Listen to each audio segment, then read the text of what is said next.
Welcome to a special episode of Window Dressing's MTV's Summer Series.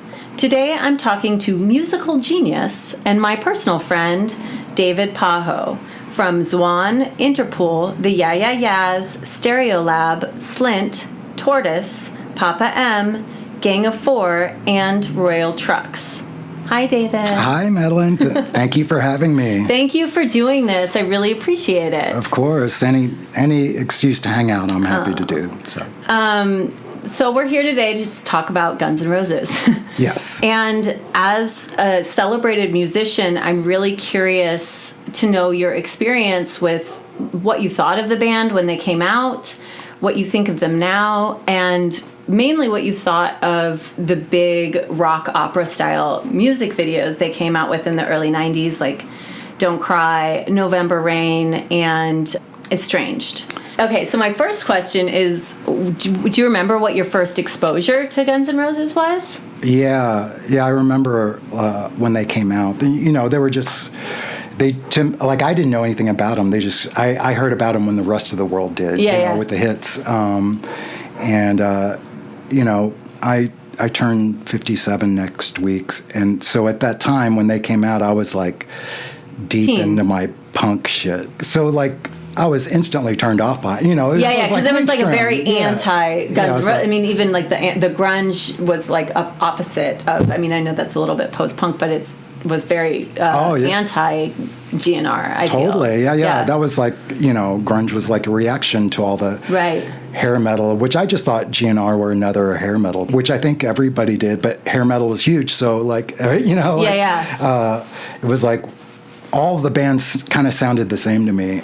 And I hated MTV back then, but why? And how? I mean, the same reasons, right. But at the same time, it was like it's all corporate shit, right? And like, it was, punk, but we all watched it, we all loved it, and because music on we didn't have access to this stuff, you know, we loved electric guitars and music, and so we all watched it, but we would always pretend we didn't because we're snobs overall. The identity politics of 1985. Yeah. But GNR coming into that scene, I was surprised initially at how many like punks who were older than me that loved them, like straight out of the gate, and that's what made me pay attention. Like, real deal, like people that hung out with Ian MacKaye from Fugazi, like the hardcore of the hardcore.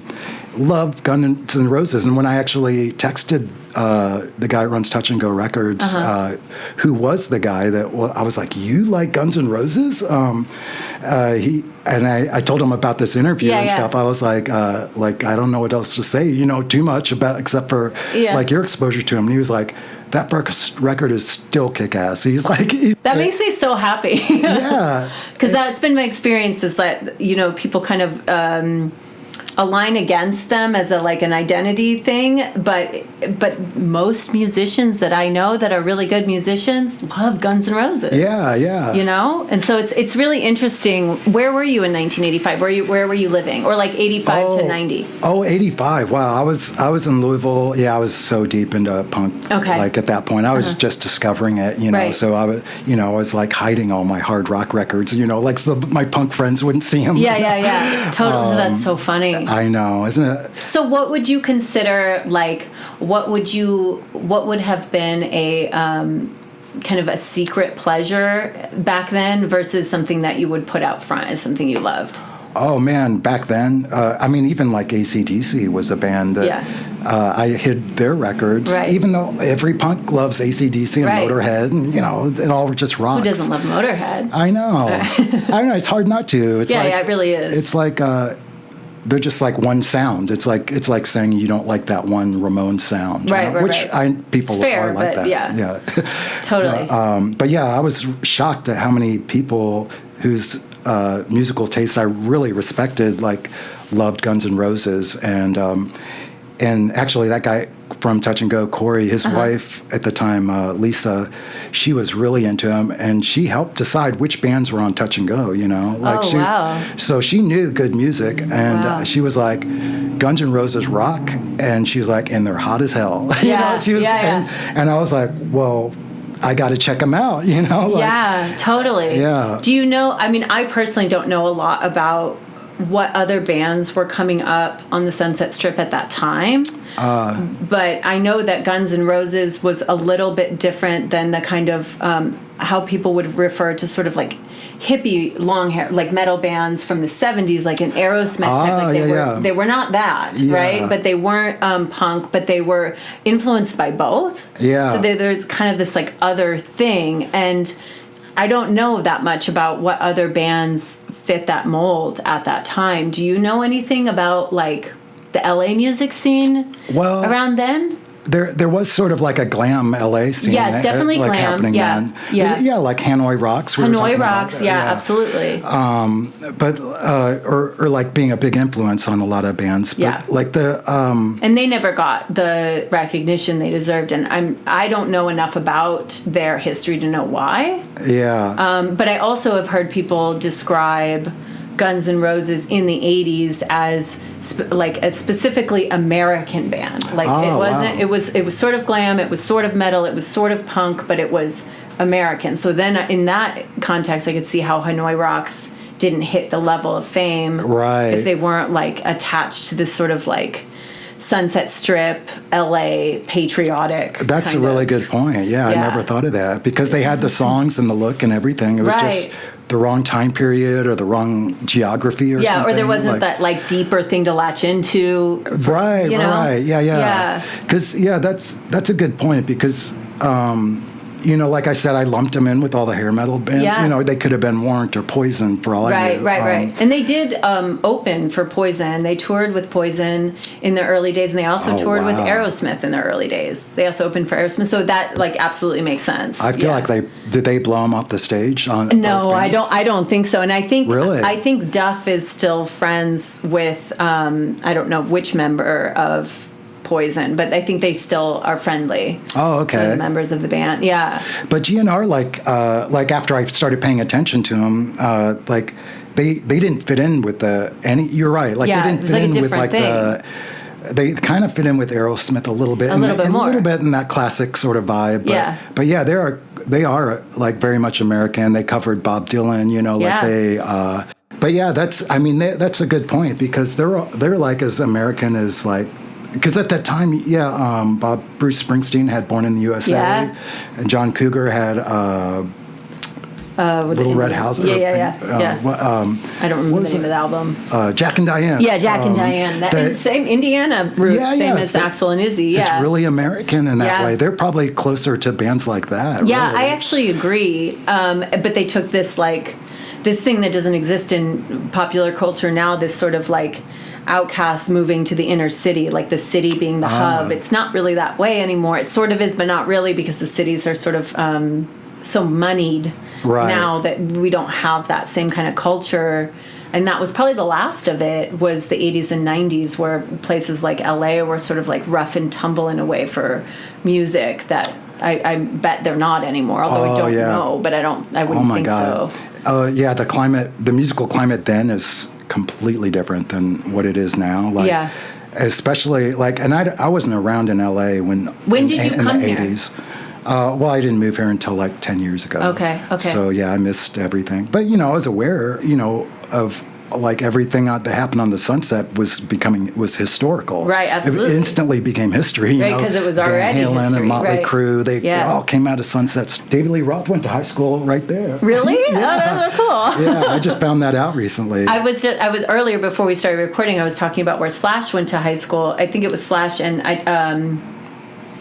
another Adler, member of Guns N' Roses, went to a Valley High School, but I can't remember the name. But there a couple original members of GNR were real Valley guys. Right. And you just don't. I didn't even know that. I just assumed they were all from Indiana. No, it's just Izzy and Axl are from Lafayette, Indiana, and Izzy came out to LA first, and then Axl followed. Duff was from Seattle and ended up here from the punk scene, came down here.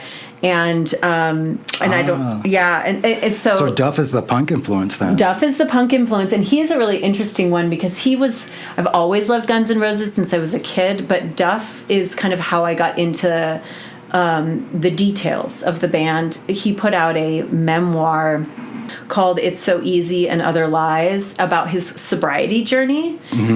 He was like a very hardcore alcoholic. Duff brand beer in The Simpsons is named after Duff. No way. Yeah. Wow. So he was a wild alcoholic and cokehead. That's some serious drinking sessions. Right. And the coke was just to like fuel the alcoholism. Oh my gosh, that's brutal. It's crazy. And, he had a GED, was like a real punk rock kid, and, ended up in LA, ended up in this big band, but almost died and his appendix exploded from drinking. It almost killed him. And he ended up getting sober, and he went back to college. Like, I think he has a master's in business now, and he kind of really came into his own as an adult.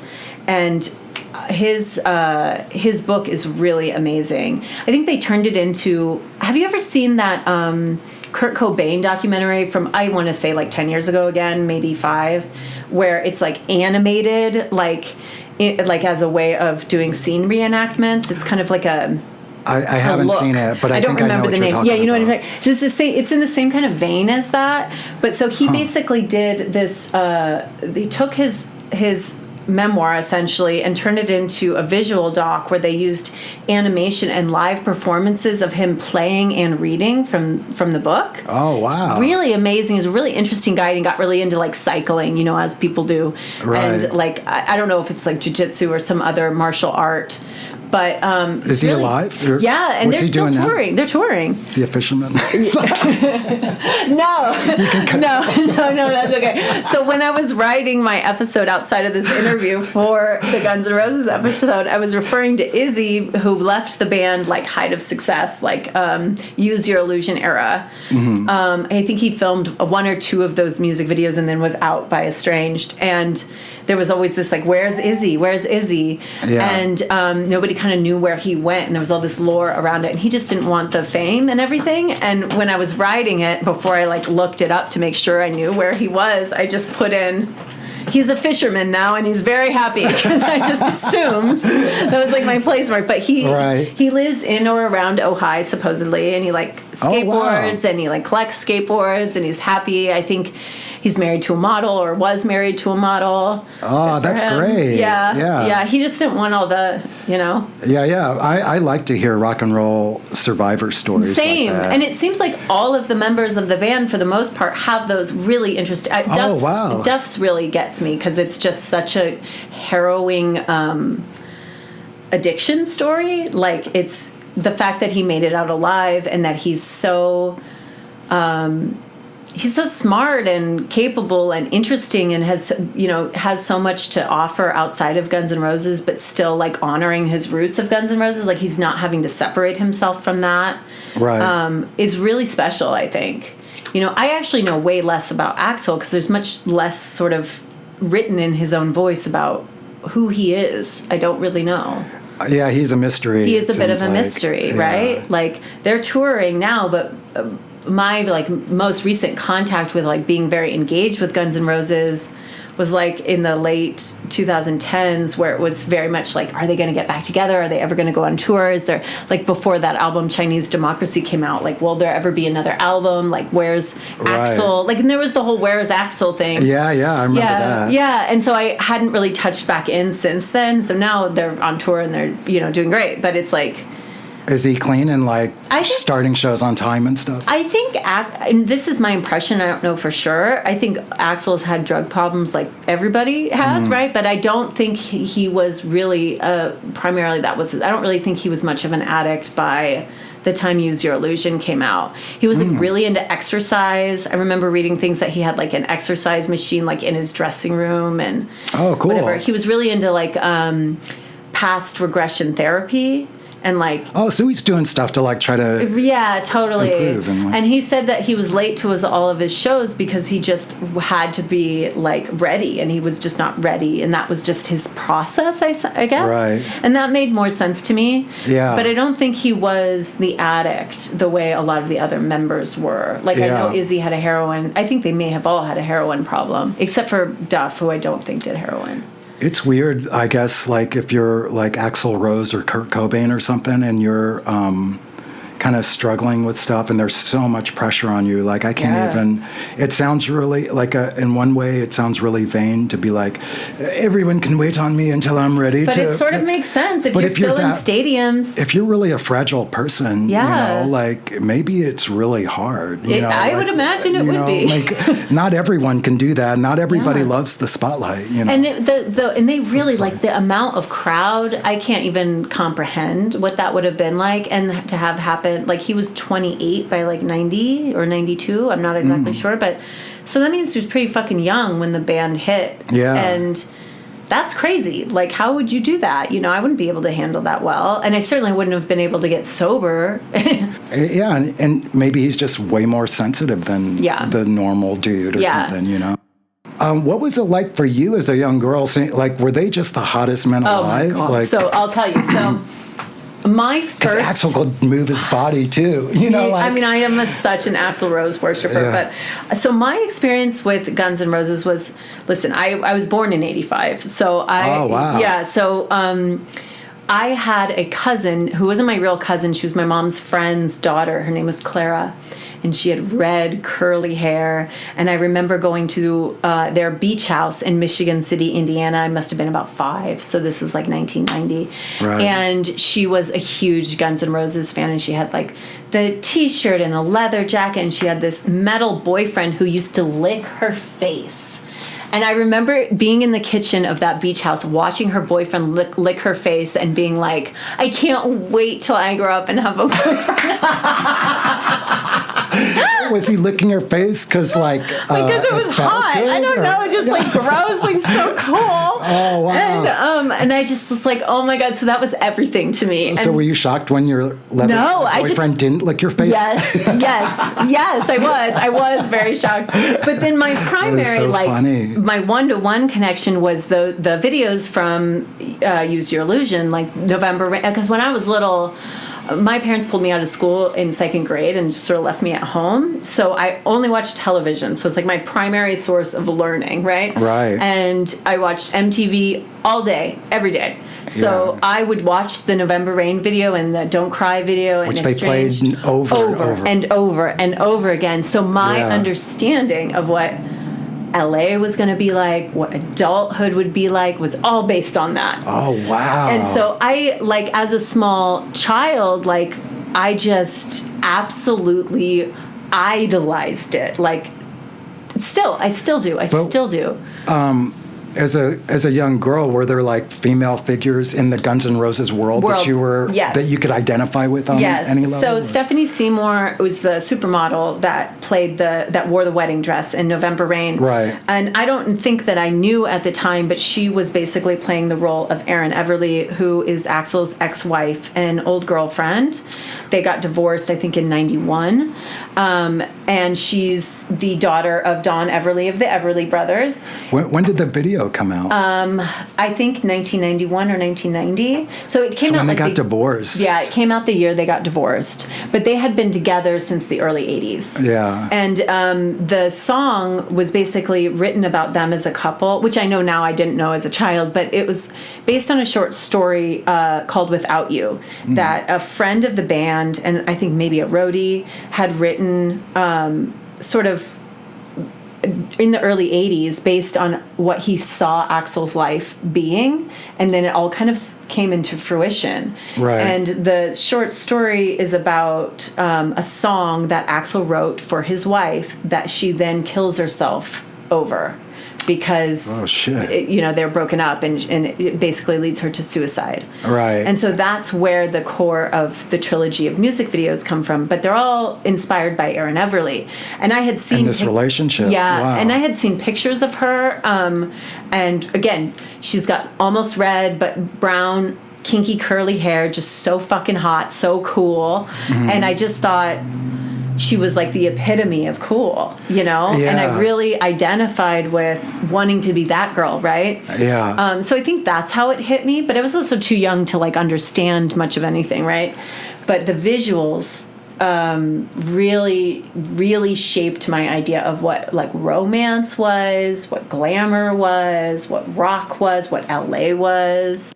So that was adulthood to you. That was like what adulthood. Yes, yeah, yes, wow. yes. And I've been That's very wild. disappointed that that's not what. I know. Well, I don't know. You're doing pretty good. Yeah, I'm doing okay. But I did realize when I was doing this MTV series, I'm doing the Guns N' Roses trilogy, and then I'm also doing the Alicia Silverstone Aerosmith videos, which had very much the same level of impact on me. Although I'm not an Aerosmith fan, but Right. I loved Alicia. Yeah. But I did realize at the end of it that almost all of these videos are about a really kind of fucked up love, a love where the woman is very much made into a muse and taken advantage of or not credited or undervalued in some way. And also almost all of them are about suicide. Yeah, that seems really weird to me that he would write her part and then be like, and then she kills herself from, you know. Yeah. And same with like even the Aerosmith video for Crying with Alicia, like it's a badass video where she fakes her own suicide to get back at her cheating boyfriend, which is truly the best thing in the world. I missed all the narrative for the video. Oh, I was so obsessed with them. But I didn't think about the significance of that until recently, where I'm like, oh, this makes a lot of sense for my my adult understanding of romantic relationships. Right, because those shaped your worldview. Okay, well, this is like an out of left field question, but I'm going to ask it. What's your craziest tourist story? Craziest tourist story? Or crazy one of the. Oh man, I have so many tour stories. I feel like the craziest ones are always happen to other bands. Like I just hear about them from their bands. I mean, I don't even know where to start. Like they're just touring. It seems like every day is there's something that's crazy that's going to happen. I mean, the first thing that comes to mind is, and this isn't even like a fun crazy. There was we were unloading the tour bus in Vancouver recently, like a month ago. Okay. And or like I was watching them do it. And they were like, they're Scottish. I was with this band Mogwai, and they're Scottish. And one of the crew guys was like, last time we played here, when we were loading out back into the tour bus in this alley behind the venue, there's an apartment building right behind it, and people were just some people were just dumping all this furniture out the window. Trying to throw it on the tour bus. Why? And like while they were loading out, and like a padlock came flying down, like all this dangerous shit was falling out of the sky. Did you wear hard hats this time? Load out. Well, I was just like, every time I was out there smoking, I was like, looking up, like, when is a chair gonna hit me? So just weird shit. Weird shit. Just always weird shit. Like, well, you know what it's like traveling when you're on a road trip, especially if you're road tripping as a woman by yourself. Yeah. Like just going to get gas, you're gonna have some weird trucker that's gonna. Yeah, I have my rules. You don't stop at rest stops is a big one. Oh, I don't ever go to a rest stop, but truck stops I'm fine with. But it's more like how do you like isolate? You don't. Yeah, it's not the same as when you're dealing with a bunch of people and a schedule and all that. You know. Yeah, not like on a tour bus. It's hard to find. Well, I mean, you know me, I'm like a total hermit or whatever. Same. But like, it's hard to find privacy. Yeah, that would kill me. Yeah, that like. But when I was young, I'd be fine. Yeah. See, when you're younger, pricy is like, I have tons of privacy. I want people. Yeah, I want all lights, the activity. Right. Yeah. This is before you're broken. Yeah, exactly. Yeah, and then life destroys you. And then you have to. Yeah, totally. I get it. Okay, so when did you? Was there ever a point in time where you like came around to MTV? Was it on its outs? Because it really only had those like 81 to I would say about 95 before it was like started slipping into something else. Oh, I mean, I always liked MTV. I had to pretend that I didn't watch it. And right. didn't like it, you know. But I was always aware of it and knew all the videos. And I watched them a million times just like you did. I would just watch them over and over and over. I don't know what was so attractive about it really, except... I mean, they were spectacles in the way that they never have been since. They never will be. Like they were. November Rain is like 11 minutes long, and it is fucking epic. Like no matter what you think of, like sell out, whatever, like full orchestra, it's. And that, but like that was the time of epic music videos, but that was like their version of epic. Which, Yeah. you know, like Michael Jackson had the Thriller Right, thing, which that was was like huge. this epic. That was Vincent 84? Price and Yeah, but the video must have been later, 86 maybe. 86? I can't remember what. I think it was maybe 84, it was 84. actually. It was 84. Yeah. So yeah, like kind of like so having like these videos that were like mini movies. Sort of became things, but their take on the epic video was totally different. Yeah. You know, like it wasn't like, you know, Michael Jackson turning into a zombie. It was actually like, I don't know, I could relate with it more. Yeah, it was a movie. Yeah, it really was. Okay. It's a new software I'm still getting used to. So we took a break and rewatched November Rain together, and I'm it was glad we very did. fun. All 11 minutes of it. Yeah. Or 10 or whatever it is. Totally epic. Epic. What are your takeaways? Well, it was fun to watch it with you because you know the deep shit that's happening in every single frame. I mean, I have the whole video, like I just remember the iconic, and definitely the wedding dress. Oh, so good. Carmela Sutera designed the wedding dress specifically for the video. Really? Yeah, and it's lost to time now. Nobody knows where it is. Really? Yeah. That should be in a museum. Right? It's like... Agreed. Yeah. It's really pretty. Yeah. And unique. And, you know, it's a... You don't see sexy wedding dresses that often. I know. Everybody wants to get married in that dress. I would imagine. Yeah. Yeah. But yeah, it was incredible. There was, like you pointed out, the glasses like that he was wearing, and the whole the John thing. Lennon references and stuff. Yeah, when I was little, that's one of the things I got when I was little, because when I was really little, a Beatles fan. I don't know, like I just was obsessive, so I got really into the Beatles when I was very, very young. Yeah. So when I saw the music video, I knew what he was doing, that he was doing a John Lennon thing. He wears glasses and has like a red coat and sits at the piano, and I'm like, oh, okay. He's like setting himself up to be an icon, although I wouldn't have said that when I was 8, but I understood But that. you even got that at 8 years old? I knew it was a John Lennon reference. Wow, Yeah, okay. yeah. But that's only because that's like one of the few things that I had become obsessed with at that point, you know?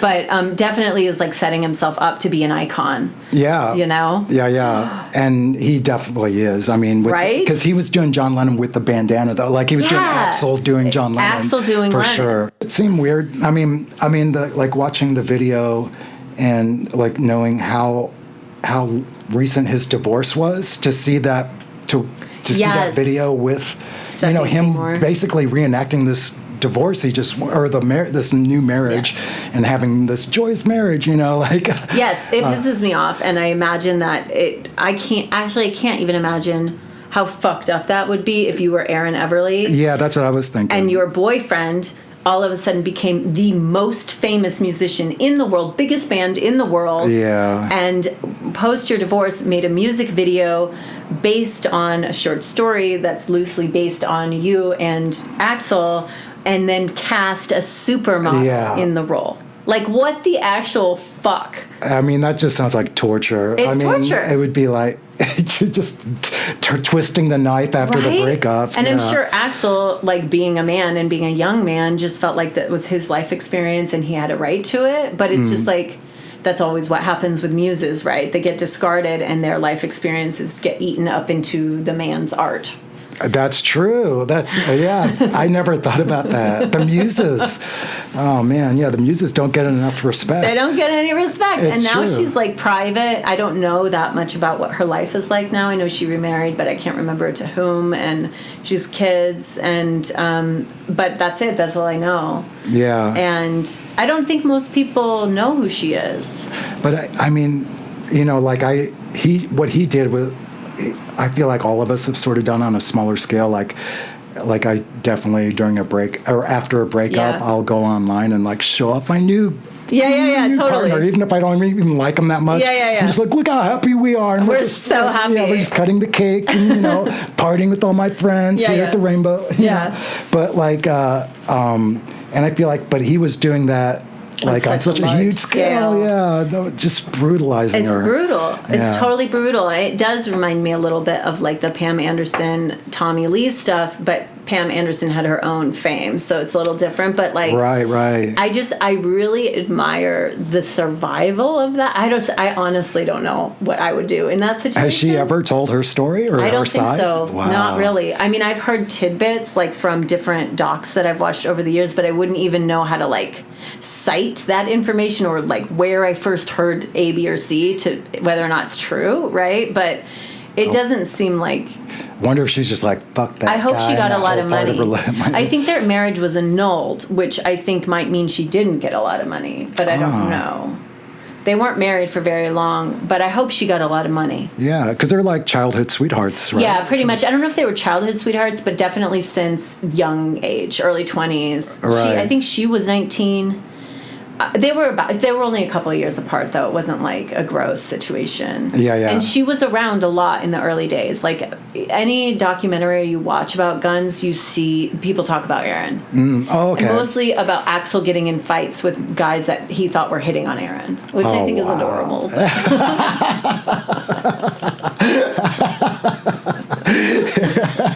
I think that's because you love Axel. Oh my God, it's so cute. How romantic. I don't know what she thought of that, but Yeah. you know, she does come from like, I think in the beginning of the relationship, it must have been like he was just some rough and tumble, whatever not bullshit musician, but like, you know, just another musician, right? Yeah. And she's the daughter of an Everly brother. So it's like, Wow.